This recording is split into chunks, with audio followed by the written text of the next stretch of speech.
रुद्रब्रह्ममरुर्गणाः लोकपालाः सर्वदेवाश्चराचरमिदं जगत् सर्वं त्वमेव ब्रह्मैव अजमक्षरमद्वयम् अप्रमेयं महाशान्तम् अचलं निर्विकारकम् निरालम्बं निराभासं सत्तामात्रमगोचरम् एवं त्वां मेधया बुद्ध्या सदा पश्यन्ति सूरयः एवमज्ञानगाढान्ध तमसोपहत चेतसः न पश्यन्ति तथा मूढाः सदा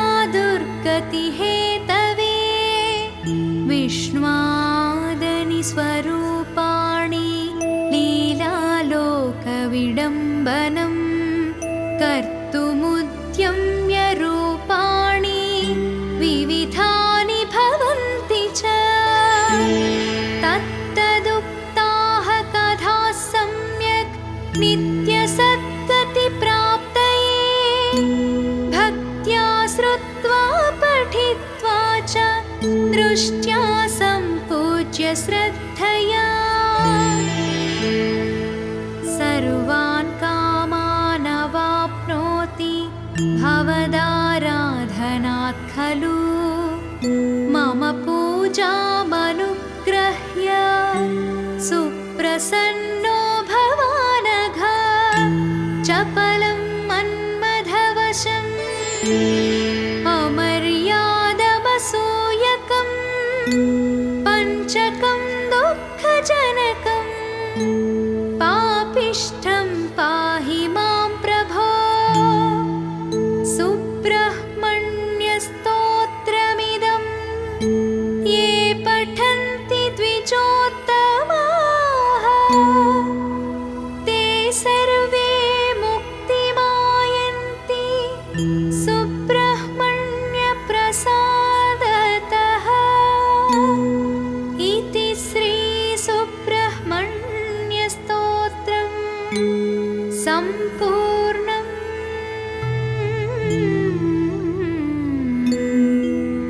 फलमु ज्ञानप्राप्ति मोक्षप्राप्ति।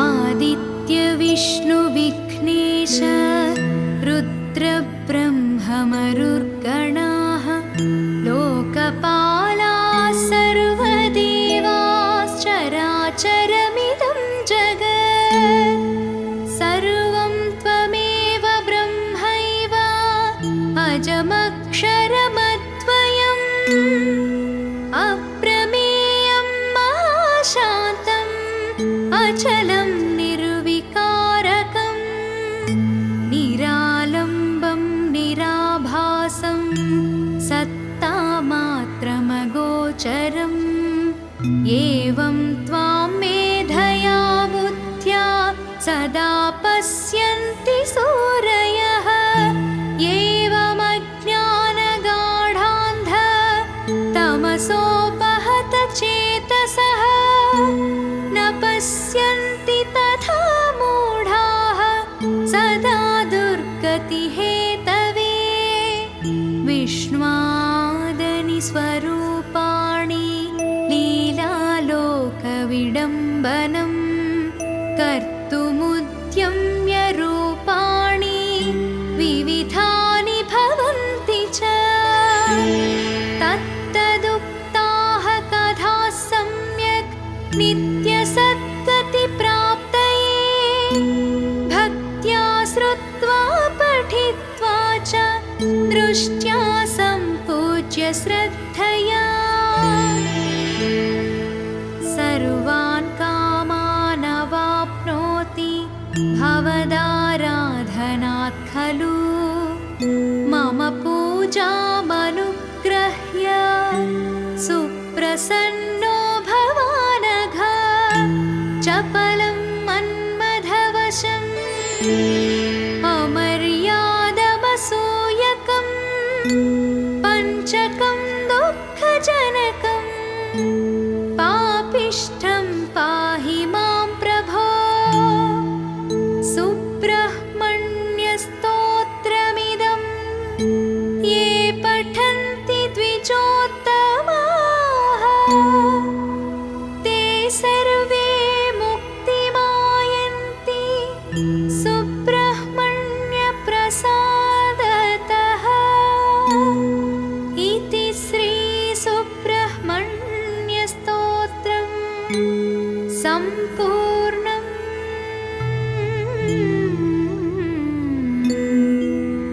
फलमु ज्ञानप्राप्ति मोक्षप्राप्ति।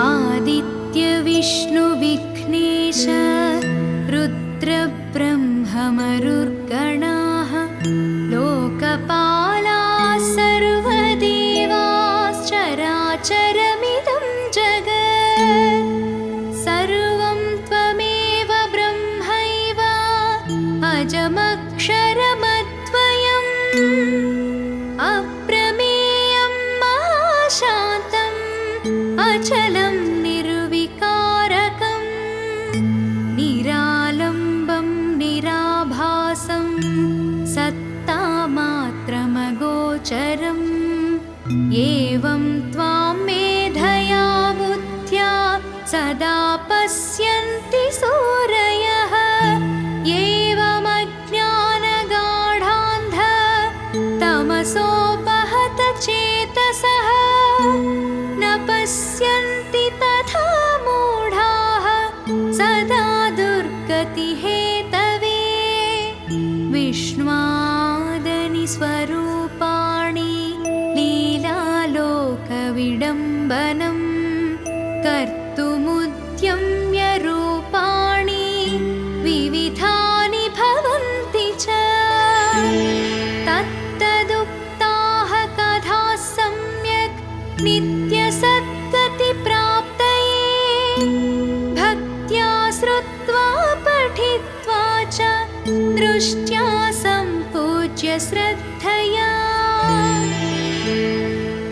सर्वान् कामान् अवाप्नोति भवदाराधनात् खलु मम पूजामनुग्रह्य सुप्रसन्नो भवानघ चपलं मन्मथवशम् अमर्यादमसूयकं पञ्चकं दुःखजनकं पापिष्ठं पाहि मां प्रभो सुब्रह्मण्यस्तोत्रमिदं ये पठन्ति द्विजोत्तमाः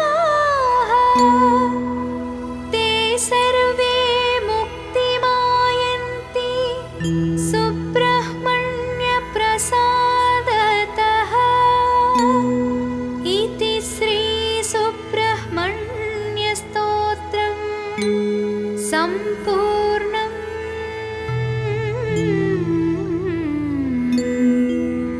फलमु ज्ञानप्राप्ति मोक्षप्राप्ति।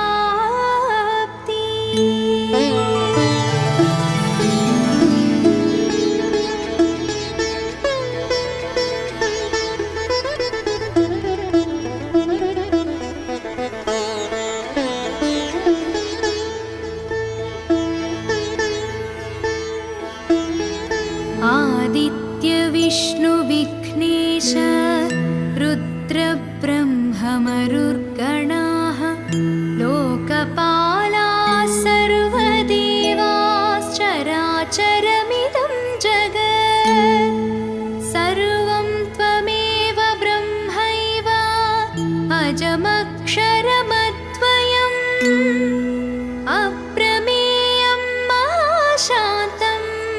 अचलं निर्विकारकं निरालम्बं निराभासं सत्तामात्रमगोचरम् एवं त्वां मेधया बुद्ध्या सदा पश्यन्ति सूरयः एवमज्ञानगाढान्ध तमसोपहत चेतसः न पश्यन्ति तथा मूढाः सदा दुर्गतिहेतवे विष्णुवादनि स्वरूपाणि लीलालोकविडम्बनं कर्तुमुद्यम्य रूपाणि विविधानि भवन्ति च तत्तदुक्ताः कथाः सम्यक् नित्यसद्गतिप्राप्तये भक्त्या श्रुत्वा पठित्वा च दृष्ट्या सम्पूज्य श्रद्धया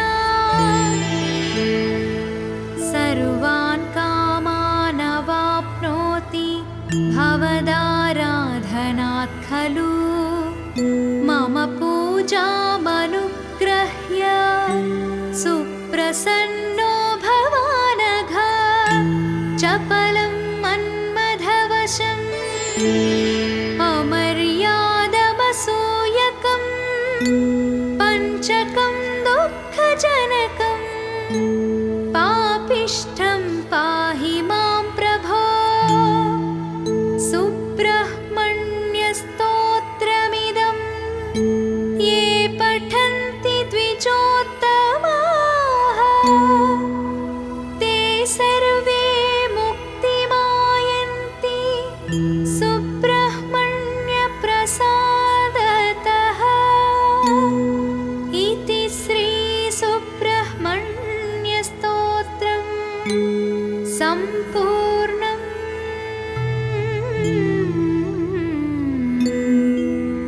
फलमु ज्ञानप्राप्ति मोक्षप्राप्ति।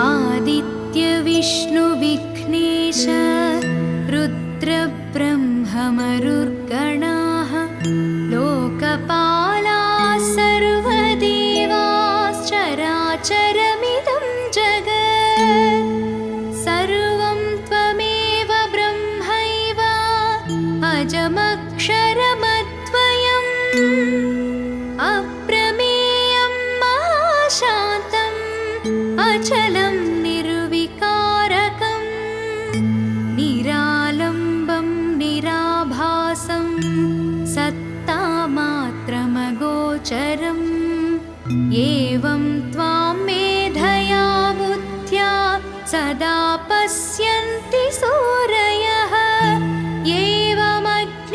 एवमज्ञानगाढान्ध तमसोपहत चेतसः न पश्यन्ति तथा मूढाः सदा दुर्गतिहेतवे विष्णुवादनि स्वरूपाणि लीलालोकविडम्बनं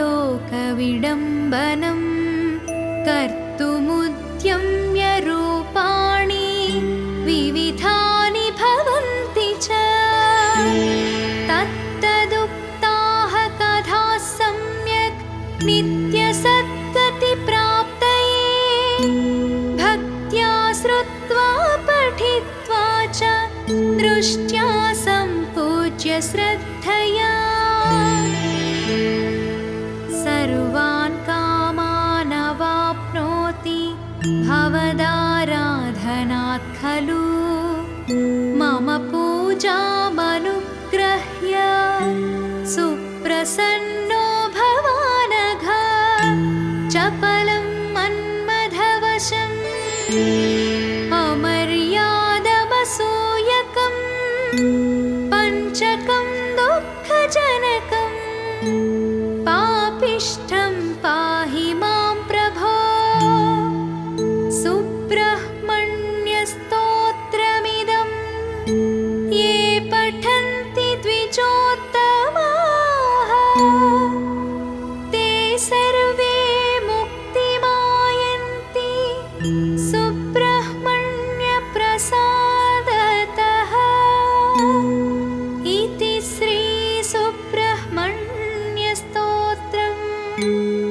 सम्पूर्णम्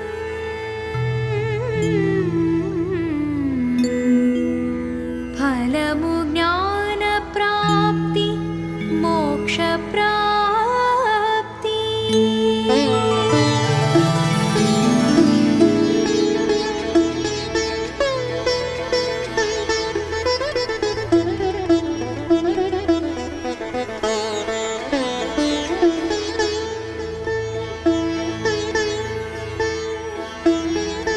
आदित्य विष्णु विघ्नेश रुद्रब्रह्ममरुर्गणाः लोकपालाः सर्वदेवाश्चराचरमिदं जगत् सर्वं त्वमेव ब्रह्मैव अजमक्षरमद्वयम् अप्रमेयं महाशान्तम् अचलं निर्विकारकम् निरालम्बं निराभासं सत्तामात्रमगोचरम् एवं त्वां मेधया बुद्ध्या सदा पश्यन्ति सूरयः एवमज्ञानगाढान्ध तमसोपहत चेतसः न पश्यन्ति तथा मूढाः सदा दुर्गतिहेतवे विष्णुवादनि स्वरूपाणि लीलालोकविडम्बनम् कर्तुमुद्यम्य रूपाणि विविधानि भवन्ति च तत्तदुक्ताः कथाः सम्यक् नित्यसद्गतिप्राप्तये भक्त्या श्रुत्वा पठित्वा च दृष्ट्या सम्पूज्य श्रद्धया सर्वान् कामान् अवाप्नोति भवदाराधनात् खलु मम पूजामनुग्रह्य सुप्रसन्नो भवानघ चपलं मन्मथवशम् अमर्यादमसूयकम् पञ्चकं दुःखजनकम् पापिष्ठं पाहि मां प्रभो सुब्रह्मण्यस्तोत्रमिदं ये पठन्ति द्विजोत्तमाः ते सर्वे मुक्तिमायन्ति सुब्रह्मण्यप्रसादतः इति श्री सुब्रह्मण्यस्तोत्रम् सम्पूर्णम्।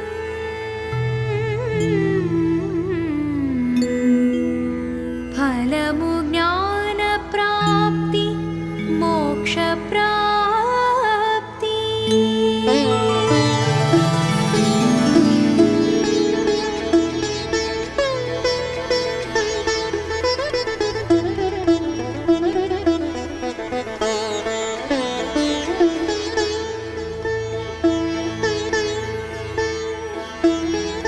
आदित्य विष्णु विघ्नेश रुद्रब्रह्ममरुर्गणाः लोकपालाः सर्वदेवाश्चराचरमिदं जगत् सर्वं त्वमेव ब्रह्मैव अजमक्षरमद्वयम् अप्रमेयं महाशान्तम् अचलं निर्विकारकम् निरालम्बं निराभासं सत्तामात्रमगोचरम् एवं त्वां मेधया बुद्ध्या सदा पश्यन्ति सूरयः एवमज्ञानगाढान्ध तमसोपहत चेतसः न पश्यन्ति तथा मूढाः सदा दुर्गतिहेतवे विष्णुवादनि स्वरूपाणि लोकविडम्बनं कर्तुमुद्यम्य रूपाणि विविधानि भवन्ति च। तत्तदुक्ताः कथाः सम्यक् नित्यसद्गतिप्राप्तये भक्त्या श्रुत्वा पठित्वा च दृष्ट्या सम्पूज्य श्रद्धया सर्वान् कामान् अवाप्नोति भवदाराधनात् खलु। मम पूजामनुग्रह्य सुप्रसन्नो भवानघ चपलं मन्मथवशम् अमर्यादमसूयकं पञ्चकं दुःखजनकं पापिष्ठं पाहि मां प्रभो। सुब्रह्मण्यस्तोत्रमिदं ये पठन्ति द्विजोत्तमाः ते सर्वे मुक्तिमायन्ति सुब्रह्मण्यप्रसादतः। इति श्री सुब्रह्मण्यस्तोत्रम् सम्पूर्णम्।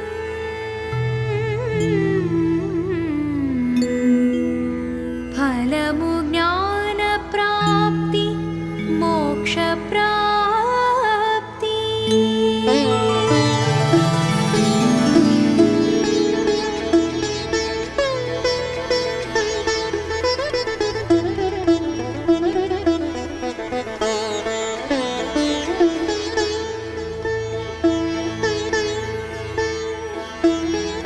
आदित्य विष्णु विघ्नेश रुद्रब्रह्ममरुर्गणाः लोकपालाः सर्वदेवाश्चराचरमिदं जगत् सर्वं त्वमेव ब्रह्मैव अजमक्षरमद्वयम् अप्रमेयं महाशान्तम् अचलं निर्विकारकं निरालम्बं निराभासं सत्तामात्रमगोचरम् एवं त्वां मेधया बुद्ध्या सदा पश्यन्ति सूरयः एवमज्ञानगाढान्ध तमसोपहत चेतसः न पश्यन्ति तथा मूढाः सदा दुर्गतिहेतवे।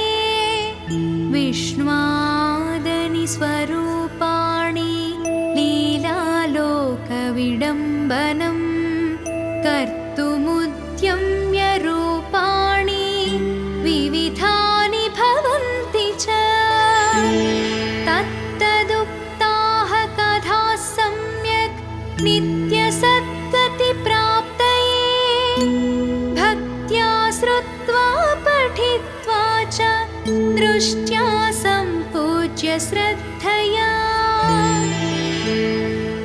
सर्वान् कामान् अवाप्नोति भवदाराधनात् खलु। मम पूजामनुग्रह्य सुप्रसन्नो भवानघ चपलं मन्मथवशम् अमर्यादमसूयकं पञ्चकं दुःखजनकं पापिष्ठं पाहि मां प्रभो।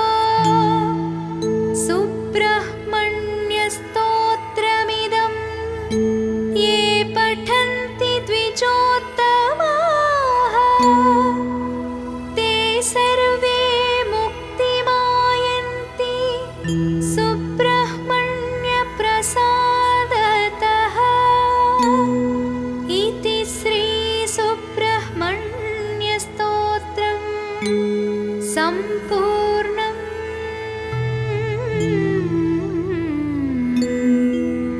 फलमु ज्ञानप्राप्ति मोक्षप्राप्ति।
एवं त्वां मेधया बुद्ध्या सदा पश्यन्ति सूरयः एवमज्ञानगाढान्ध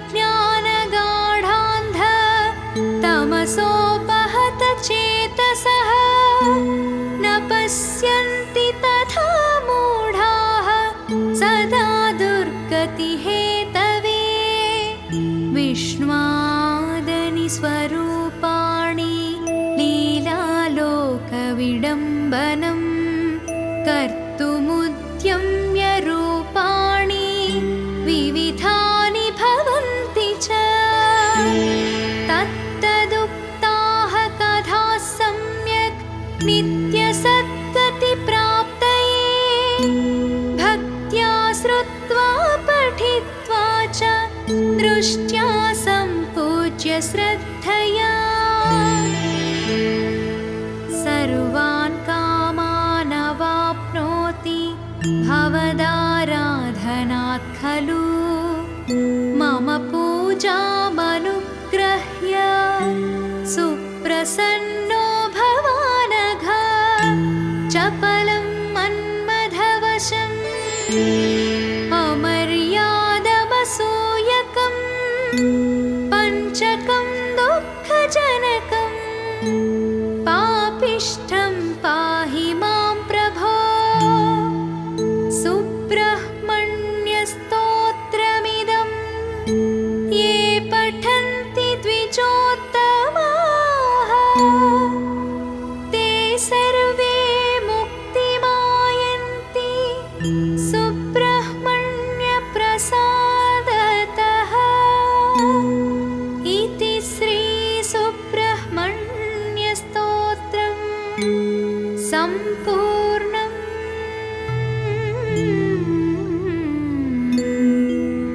फलमु ज्ञानप्राप्ति मोक्षप्राप्ति।